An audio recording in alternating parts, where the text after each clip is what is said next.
ವಿದ್ಯಾರ್ಥಿಗಳು ಶ್ರೀ ಮಹಾಂತೇಶ್ವರ ಪ್ರಶಾಲೆಯ ತೋಟದಲ್ಲಿ ಪರಸಭಾಗದಲ್ಲಿ ಇರತಕ್ಕಂತಹ ವೇಸ್ಟ್ ನಿರುಪಯುಕ್ತ ಪದಾರ್ಥಗಳನ್ನು ತೆಗಿತಾ ಇದ್ದೇವೆ.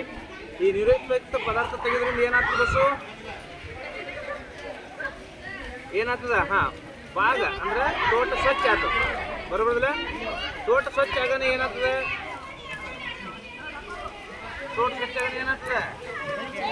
ಬೆಳೆಗಳು ಚೆನ್ನಾಗಿ ಬರ್ತಾವ. ಮತ್ತು ಬರೇ ಸ್ವಚ್ಛ ಮಾಡೋದು ಅಷ್ಟೇ ಅದನ್ನು ನೀರು ಬಿಡೋದ್ರಿಂದ ಏನಾಗ್ತದೆ? ಬೆಳೆಗಳಿಗೆ ಬರಲಿಕ್ಕೆ ಸಾಧ್ಯತೆ ಅದ.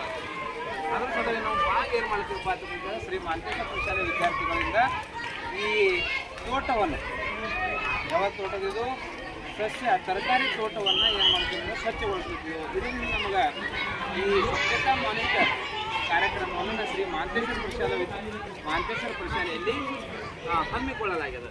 ಯಾವುದು ಸ್ವಚ್ಛತಾ ಮಾನಿಟರ್ ಅಂದರೆ ವಿದ್ಯಾರ್ಥಿಗಳಿಂದ ಈ ತೋಟದ ಸ್ವಚ್ಛತೆಯನ್ನು ಹೇಗೆ ಕಾಪಾಡಬೇಕು, ವಿದ್ಯಾರ್ಥಿಗಳಿಗೆ ಇದ್ರ ಮಾಹಿತಿ ಆಗ್ತಕ್ಕಂಥದ್ದು ಬಹಳಷ್ಟು ಉತ್ತಮ. ಅದು ಯಾಕಪ್ಪ ಅಂತಂದ್ರೆ ತಮ್ಮ ತೋಟದಲ್ಲಿ ಸಹಿತ ಇವರು ಏನು ಮಾಡ್ತಾರೆ ಅಂದ್ರೆ ಸ್ವಚ್ಛತೆ ಮಾಡ್ತಾರೆ. ಸ್ವಚ್ಛತೆ ಮಾಡೋದ್ರಿಂದ ಬೆಳೆಗಳು ವ್ಯವಸ್ಥಿತವಾಗಿ ಬರೋದಕ್ಕೆ ಸಾಧ್ಯತೆ ಆಗುತ್ತೆ. ಈ ರೀತಿಯಾಗಿ ಮಹಾಂತೇಶ್ವರ ಪ್ರಶಾಲೆ ವಿದ್ಯಾರ್ಥಿಗಳು ಸ್ವಚ್ಛತೆಯನ್ನು ಮಾಡ್ತಾ ಇದ್ದಾರೆ, ಕಸವನ್ನು ತೆಗಿತಾ ಇದ್ದಾರೆ.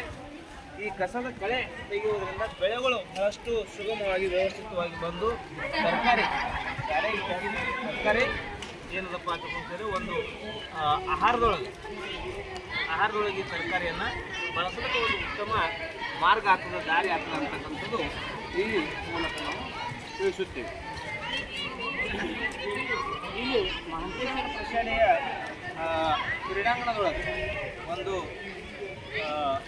ಸ್ಥಾನದಲ್ಲಿ ಈ ಪರಸಭಾಗ ಅಂತಕ್ಕಂಥದ್ದು, ಮಹಾರಾಷ್ಟ್ರದೊಳಗೆ ಪರಸಭಾಗ ಅಂತಕ್ಕಂಥದ್ದು, ಇದಕ್ಕೆ ಕನ್ನಡದೊಳಗೆ ನಾವು ತೋಟ ಅಂತಕ್ಕಂಥದ್ದು ಆ ತೋಟದಲ್ಲಿ ವಿದ್ಯಾರ್ಥಿಗಳು ಕೆಲಸವನ್ನು ಮಾಡ್ತಿದ್ದಾರೆ.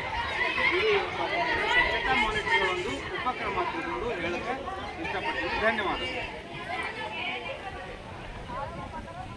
ನೋಡಿರಿ, ಸ್ವಚ್ಛತಾ ಮಾನಿಟರ್ಗಳೊಳಗಡೆ ಮೆಣಸಿನಕಾಯಿಗಳು ಬೆಳೆದಿವೆ, ಆನಂತರ ಈ ಶಿಮ್ಲಾ ಮಿರ್ಚಿ ಬೆಳೆದಿದೆ, ಆನಂತರ ಈ ಕಡೆ ಟಮಾಟಿಗಳು ಬಂದಿವೆ, ಮೇಲೆ ಟಮಾಟೆಗಳು ಬೆಳೆದಿವೆ. ಆನಂತರ ಇಲ್ಲಿ ಹಣ್ಣಾದಂಥ ಟಮಾಟೆಗಳು ಬಂದಿವೆ. ಆನಂತರ ಆ ಕಡೆ ಕೇಶರ್ ಒಂದು ಮಾವಿನ ಹಣ್ಣಿನ ಗಿಡವನ್ನು ಹಚ್ಚಿದ್ದೇವೆ. ತದನಂತರ ಒಳಗೆ ನೋಡಿರಿ ಬದನೆಕಾಯಿ, ವಾಂಗಿ ತಿಳ್ಕೊಂಡು ಮರಾಠಿದ ಕರೀತಾರೆ ಇದಕ್ಕೆ. ಇವೆಲ್ಲ ಹೂಗಳು, ಬದನೆಕಾಯಿ.